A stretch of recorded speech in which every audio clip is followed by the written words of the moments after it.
আসসালামু আলাইকুম। সবাইকে শুভেচ্ছা জানাচ্ছি। মাসুম মাহবুব দেখছেন ওপেন দ্য ইউটিউব চ্যানেল এবং মাসুম মাহবুব ফেসবুক পেজ। বেশ কিছু গুরুত্বপূর্ণ খবর আছে। ১ম যে খবরটি রয়েছে সেটি হলো ডোনাল্ড ট্রাম্পকে চীন কি বার্তা দিল ইরান ইস্যুতে? পাশাপাশি যখন ডোনাল্ড ট্রাম্প চীনে আছেন, ঠিক সেই সময়টি ইরানের পররাষ্ট্রমন্ত্রী আব্বাস আরাগচি ভারত সফরে আছেন। অন্যদিকে গুরুত্বপূর্ণ খবর হলো লেবাননের হিজবুত বাহিনী আমাদের নেতা কাকুর বাহিনীকে খুঁজে, খুঁজে মারছে এখন। যেখানে পাচ্ছে সেখানেই মোটামুটি ধোলাই চালাচ্ছে। অনেকে হতাহতের খবর পাওয়া গেছে। ৩ নাম্বার, ওমান সাগরে ভারতের জাহাজ এবার আক্রান্ত হয়েছে এবং শোনা গেছে সেটি ডুবে গেছে। পাশাপাশি সৌদি আরব ইরানের শরণাপন্ন হচ্ছে। সৌদি আরব এখন ইরানকে বলছে, "আসো আমরা একটা চুক্তি করি।" কি সেই চুক্তি? পাশাপাশি পাকিস্তান ক্রুজ মিসাইল পরীক্ষা চালালো আর তুরস্ক ৫০টি ছোট বোট গাজায় সাহায্যের জন্য পাঠালো। তুরস্কের গেম প্ল্যান কি? চলুন আমরা আরো বেশ কিছু খবর আপনাদের জানাবো। ১ম যে খবরটি দিয়ে শুরু করতে চাই পাকিস্তান।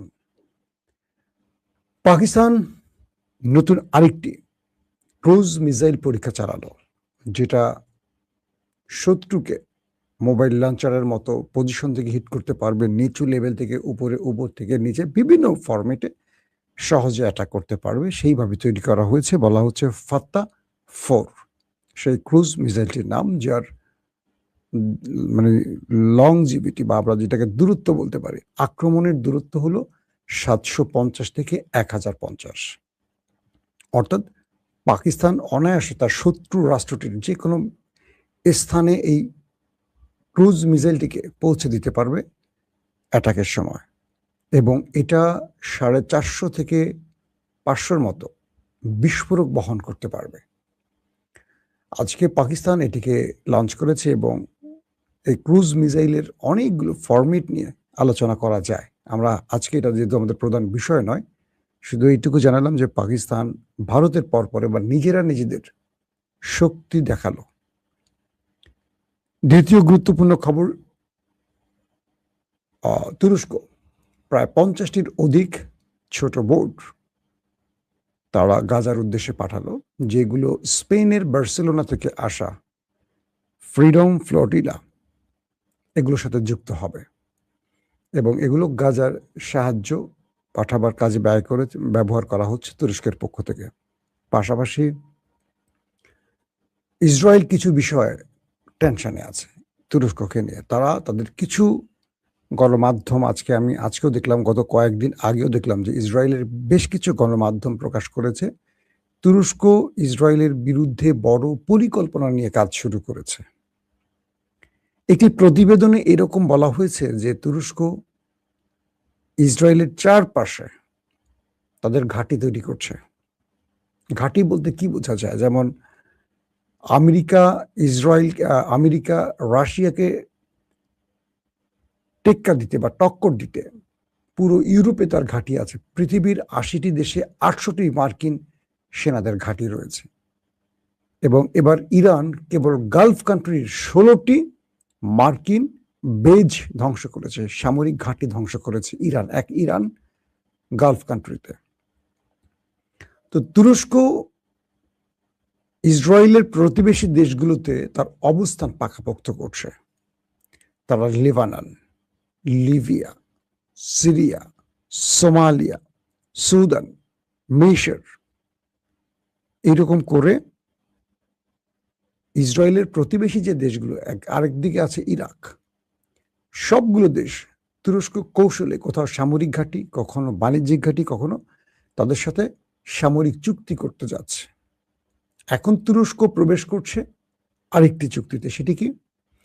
পাকিস্তান সৌদি আরবের যে সামরিক চুক্তিটি আছে এবং এক রাষ্ট্র আরেক রাষ্ট্র আক্রান্তের বিষয়ে যে চুক্তিটি করেছে, যে একজন আক্রান্ত মানে অপরজন আক্রান্ত, তো সেই চুক্তিটির মধ্যে এবার তুরস্ক এবং কাতার প্রবেশ করতে যাচ্ছে, যেটা আমি গত ২ দিনে আপনাদের একাধিকবার এই খবরটি দিয়েছি।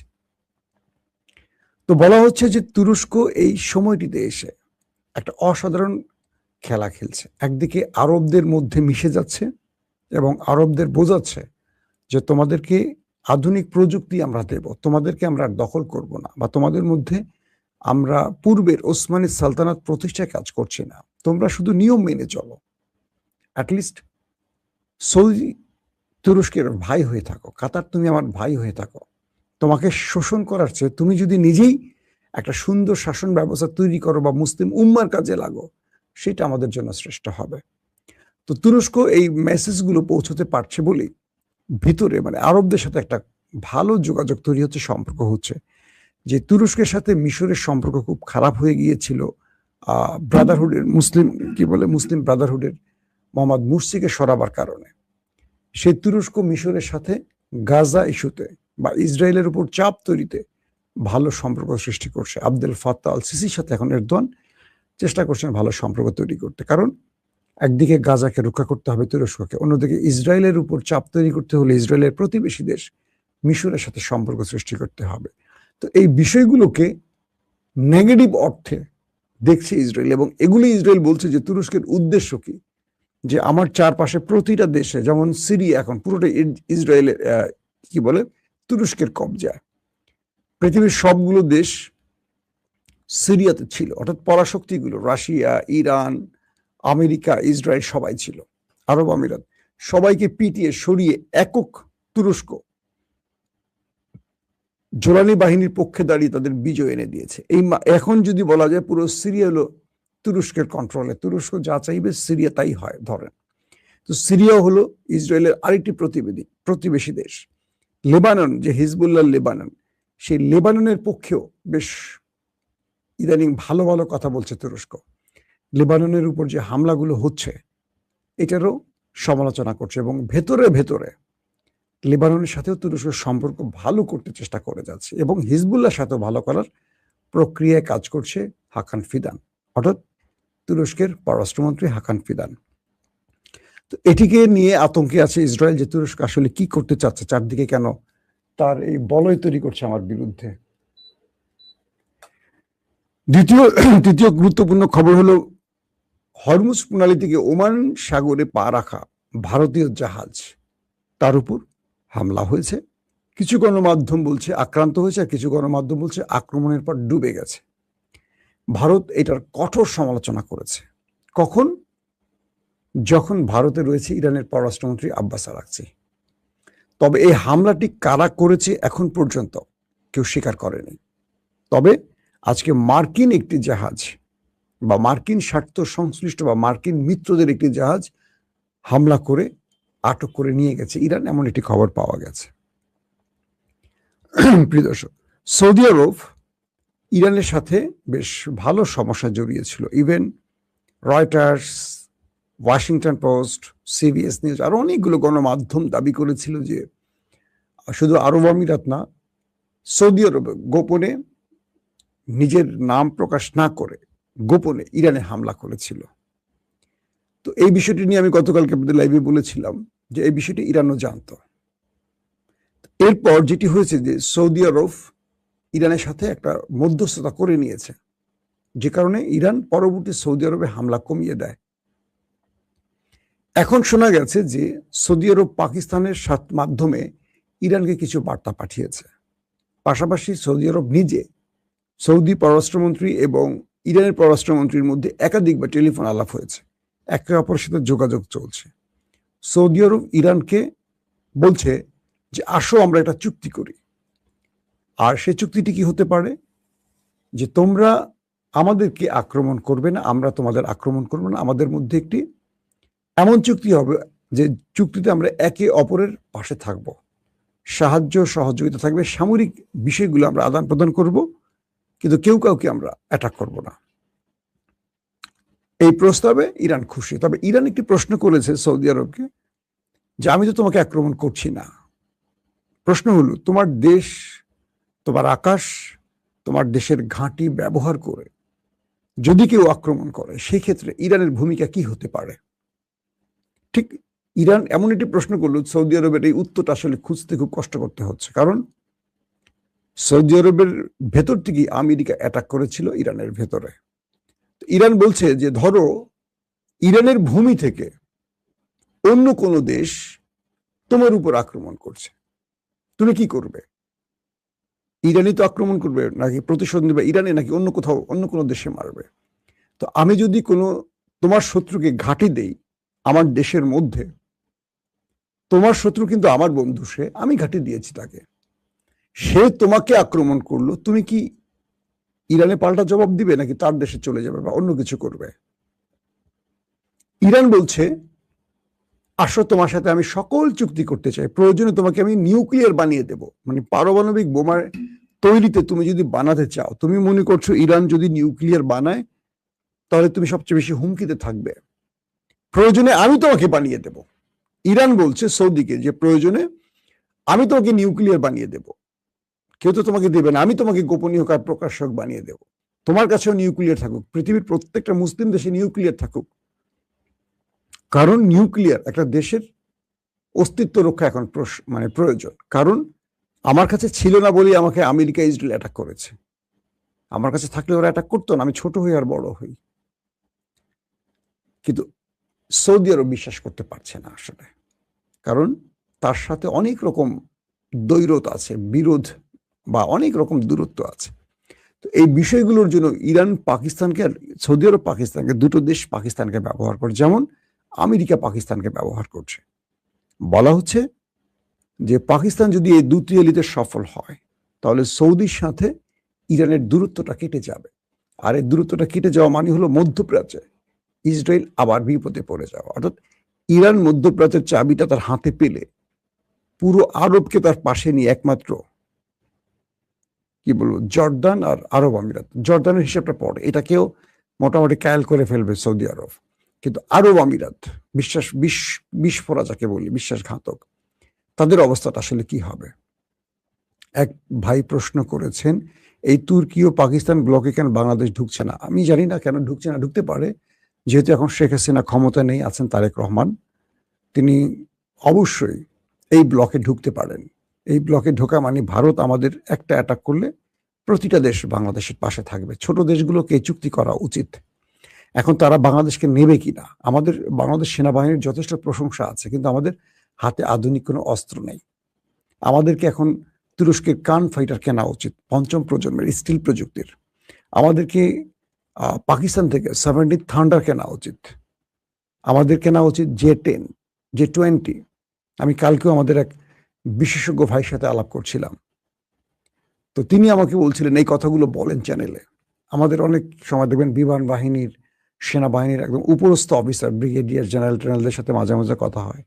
তো আমি ঢাকাতে কোনো একটি জায়গায় বসে ডিএসএস এর একটা ক্যাফে বসে তার সাথে কফি খাচ্ছিলাম। তিনি বলছিলেন যে আপনার এই কথাগুলো একটু বলেন, আমাদের এই অস্ত্রগুলো থাকা খুব জরুরি। তার কথাটা আমার খুব ভালো লাগছে যে আজকে ইরান আমেরিকাকে জবাব দিচ্ছে, মাত্র দুটো প্রযুক্তি ইউজ করেছে, এক ড্রোন, সুইসাইড ড্রোন, আর হলো মিসাইল। ইরান ভেরিয়েন্ট মানে ব্যাপক ভয়াবহ কিছু মিসাইল তৈরি করেছে যেগুলো আমেরিকা এবং ইসরায়েলের কাঁপন ধরিয়ে দিয়েছে। কিন্তু দেখেন, পুরো আমেরিকার হাতে পৃথিবীর সবচেয়ে উন্নত প্রযুক্তি আছে, উন্নত সবকিছু আছে, সেই আমেরিকা, ইসরায়েল, যাদের কাছে পৃথিবীর সবচেয়ে দামি এবং উন্নত প্রযুক্তির অস্ত্র আছে, তাদেরকে মাত্র ড্রোন আর মিসাইল দিয়ে কিভাবে কাবু করলো?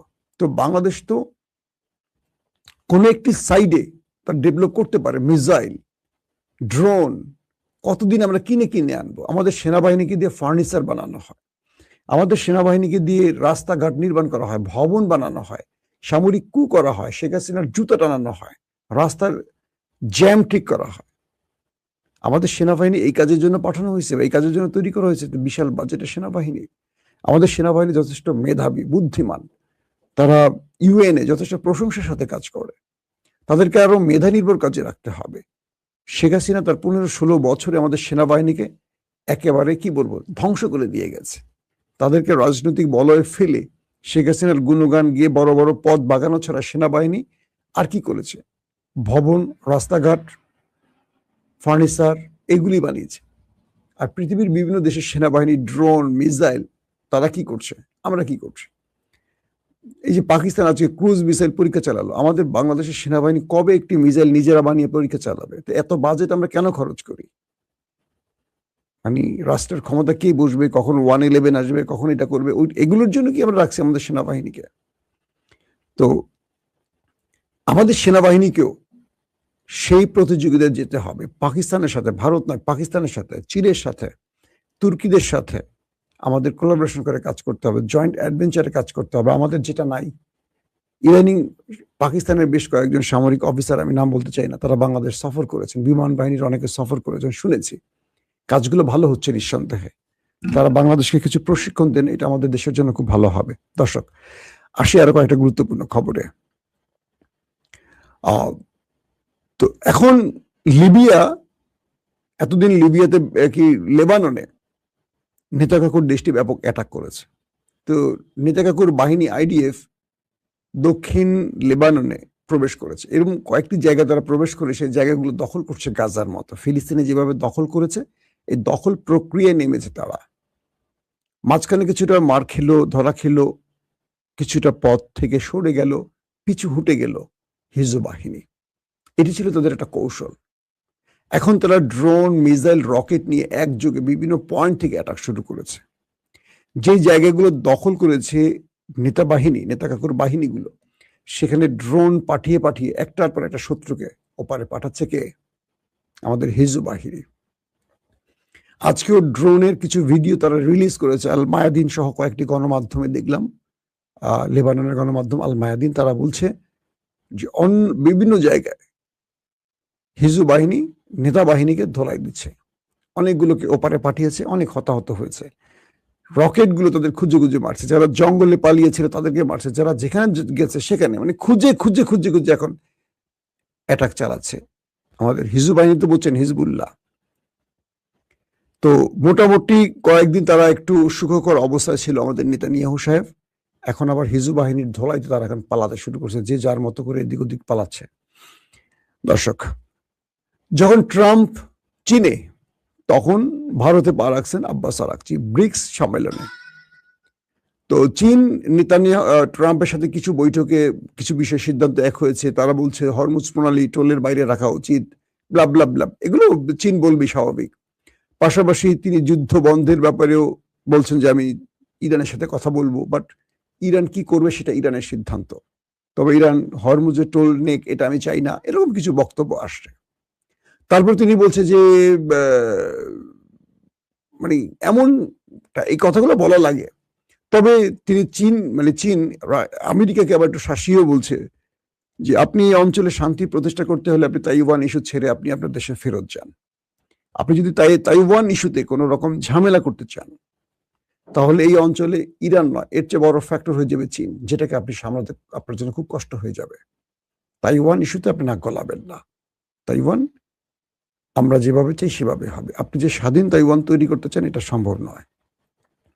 আর এই স্বপ্ন যদি আপনার থাকে, সেই স্বপ্ন মুছে ফেলেন। অর্থাৎ ট্রাম্পকে কড়া ভাষায় শি জিনপিং থ্রেট দিয়েছে, এটা নিয়ে আমি আজকে দুপুরের ভিডিওতে বলে দিয়েছি আপনাদের প্রিয় দর্শক। তো এই পরিস্থিতিতে ব্রিক্স সম্মেলনে ভারত আছে, ইরানের পররাষ্ট্রমন্ত্রী, সেখানে মার্কিন প্রেসিডেন্ট ডোনাল্ড ট্রাম্প বা আমেরিকাকে কিভাবে কাবু করা যায় তার অনেক রকম পরিকল্পনা তৈরি হচ্ছে। এবং ওয়ার্ল্ড অর্ডার পরিবর্তনে ডলারের পরিবর্তে কিভাবে নিজস্ব রুপিতে এক একটা দেশ লেনদেন করতে পারে, বাণিজ্য করতে পারে, সেই বিষয়গুলো নিয়ে আলোচনা হয়েছে। এই ব্রিক্স সম্মেলনে ইরান তার মিত্রদেরকে বলছে যে তোমরা আমাদের পাশে দাঁড়াও, আমাদের উপর যে হামলা হয়েছে এই হামলার বিরোধিতা করো এবং বিশ্বকে বলো, স্টেটমেন্ট দাও, তোমরা বলো যে তোমরা এই হামলার বিরুদ্ধে, আমাদের স্কুলে শিশুদের মারছে, এটার বিরুদ্ধে তোমরা দাঁড়াও। তো আমরা দেখতে চাই ব্রিক্স সম্মেলনে ইরানের পক্ষে কারা কারা দাঁড়ায়। যারা দাঁড়াবে, আগামী দিন হরমুজ প্রণালী তাদের জন্য সহজ হবে, আর যারা দাঁড়াবে না তাদের জন্য কঠিন হবে। কারণ ইরান বলে দিয়েছে হরমুজ প্রণালী আমেরিকা এবং ইসরায়েলের জন্য নিষিদ্ধ এবং তার মিত্রদের জন্য নিষিদ্ধ, বাকি সবার জন্য খোলা। জাস্ট ফি দেবেন, চলে যাবেন, কারোর জন্য এটি আর কঠিন কিছু হবে না। পাশাপাশি 24 সেপ্টেম্বর আমাদের চীনের রাষ্ট্রপ্রধান শি জিনপিংকে সপরিবারে ডোনাল্ড ট্রাম্প আমেরিকা দাওয়াত করেছেন। তিনি যাবেন কি যাবেন না সেটা তার বিষয়, বাট 24 সেপ্টেম্বর চীনের প্রেসিডেন্টের সময়সূচি দেখে প্রেসিডেন্ট ট্রাম্প তাকে দাওয়াত করেছেন। মনে হচ্ছে দুজনের মধ্যে ভালোবাসার একটা ভালো সম্পর্ক সৃষ্টি হচ্ছে, বাট এটি হওয়া ভালো। চীন বলছে যে আমরা যদি নিজেদের মধ্যে দূরত্ব গুছিয়ে নিতে পারি, পৃথিবী একটি স্বাভাবিক পরিস্থিতিতে আসবে। আমাদের মধ্যে বিরোধের মূল কারণ যে ইস্যুগুলো, সেই ইস্যুগুলো আমরা সমাধান করতে পারি। তবে চীন ইরানের বিষয়ে খুব বড় রকম বাধা সৃষ্টি করছে না বা করবে না। কারণ কি? ট্রাম্প যখন চীনে, ইরান তখন ভারতে। প্রতিটা রাষ্ট্র তার নিজস্ব স্বার্থের উপর ডিপেন্ড করে চলে।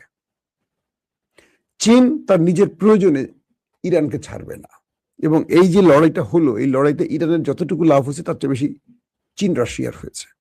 সো ট্রাম্পকে মুখে যাই বলুক চীন, টেবিল টকে যাই হোক না কেন, ইরানকে দিন শেষে কোন বার্তাটি দিবে সেটি হলো মূল কথা।